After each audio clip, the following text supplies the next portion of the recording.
Nah, untuk progresnya nih Mas, kalau dari Burayak nih, pasti tank akuarium itu mempengaruhi ya Mas ya. Pasti. Nah, tank yang bagus untuk progres Burayak nih Mas, untuk kelas D ya pasti ya, Ya. kelas progres ya. Itu tank ukuran berapa Mas, kalau pengalaman Mas ini? Jangan lupa like, komen, dan subscribe di YouTube-nya Mas Kope. Yo guys, come back to my channel.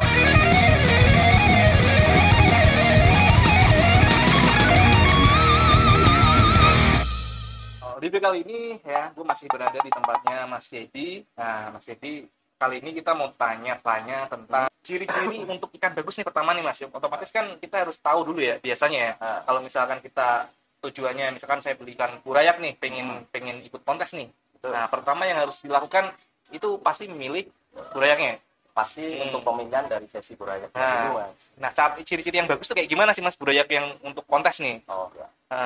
Saya jawab nih Mas. Menurut pengalaman saya pribadi sih, kalau dari segi burayak kita harus tahu genetik jelasnya gimana dulu. Ya, pasti nomor satu genetik ya Mas ya. Itu pasti genetik dulu. Soal pemilihan nanti dibahas nanti habis ini ya, kan gitu. Dari pemilihan burayak itu sendiri, tadi kan kita bahas masalah genetik yang bagus yang gimana sih, yang memenuhi syarat untuk kontes gimana sih, gitu. Untuk burayak. Untuk burayak gini Mas. Dari segi ini pemilihan burayak dari satu kanteng tersebut, kita pilih cirinya yang pertama, kalau saya nilai dari belakang dulu, dari pengalaman saya sih. Sebenarnya dari ekor dulu sih.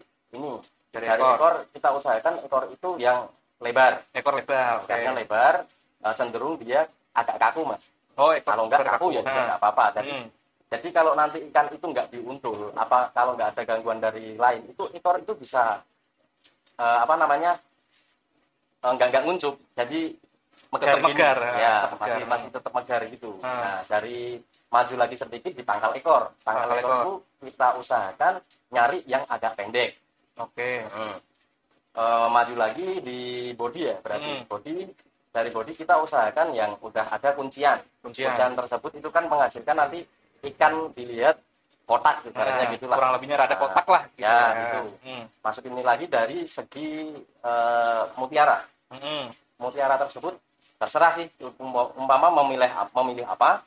Dan itu kan karakter banyak nih, ada yang jagung, mutiara jagung, ada yang mutiara pasir, dan ada yang pasir juga. Itu tinggal karakter yang dipilih, monggo mau milih yang kayak gimana kan gitu kan.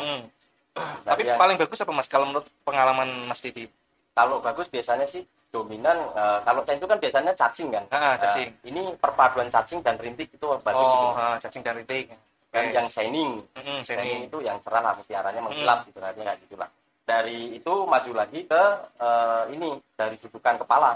Dudukan kepala usahakan pintel atas itu yang ada duri itu sama di dudukan kepala itu yang dari atas mata persis itu kan, itu dudukan itu namanya itu. Itu usahakan yang lebar. Yang ruangnya gede lah. Dudukan ya. Itu nanti diprogres kepalanya besar. Gitu. Kan begitu. Nah, itu kan udah pemilihan dari burayak itu sendiri Mas. Itu yang memenuhi syarat kriteria dari ikan kontes yang nanti bisa masuk nominasi, ibaratnya kan pengalaman saya. Terus kalau sudah begitu, warna. Kalau warna sih burayak belum ada kan. Cuman kan kadang ada burayak ada yang ada warnanya sedikit itu juga bagus sih Mas. Bagus sih Mas. Cuma kan tinggal burayaknya itu sendiri dari indukan ini sama ini, indukannya kita lihat juga. Itu memiliki basic warna apa dulu.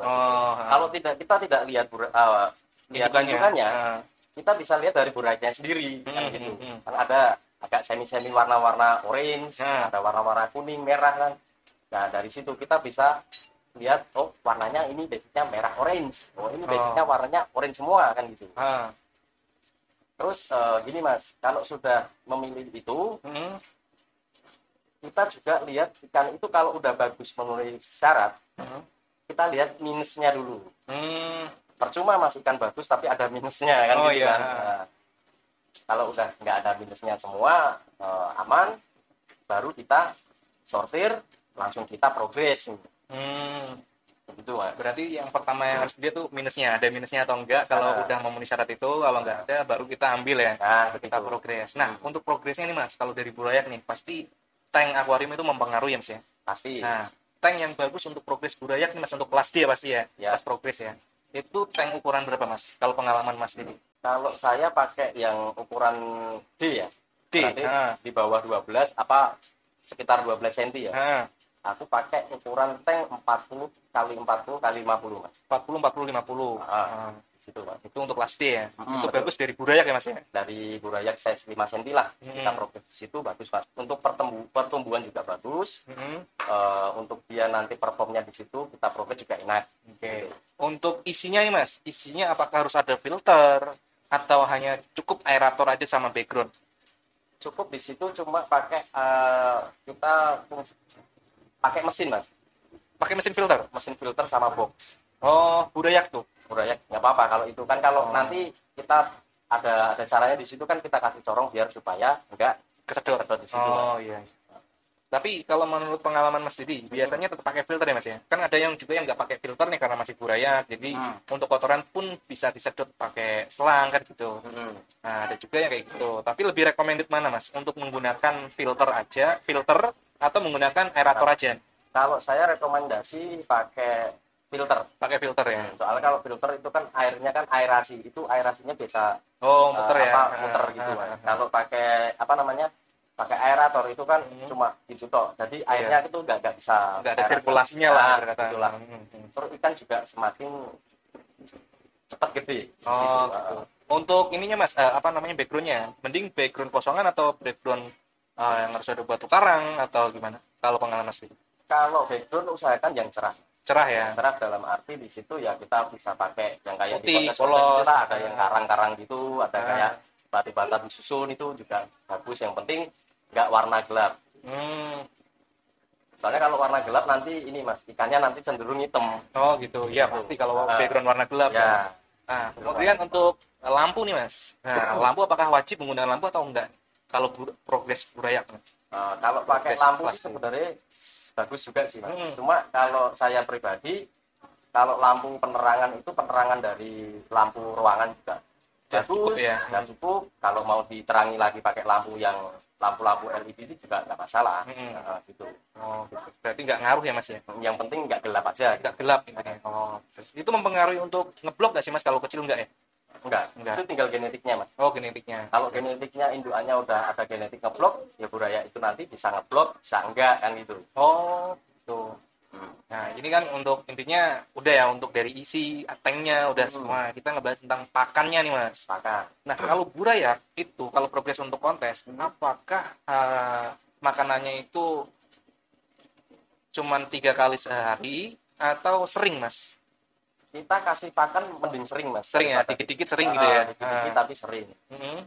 Biar nanti pertumbuhannya cepat gede kayaknya. Itu yang pakan rekomendasi biar itu pakai cacing beku aja. Cacing beku aja. Cacing beku. Enggak ada yang lain.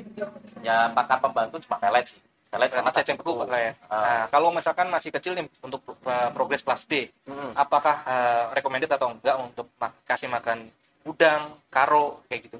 Bisa Mas, itu bisa kasih makan udang sama karo bisa. Kalau kita pengen tahu basic warnanya apa, kita kasih pakan udang sama karo tuh bisa Mas. Nanti kan maksudnya sekitar 3 atau 4 hari nanti perform warnanya kelihatan. Oh warnanya ini, warnanya ini kan gitu.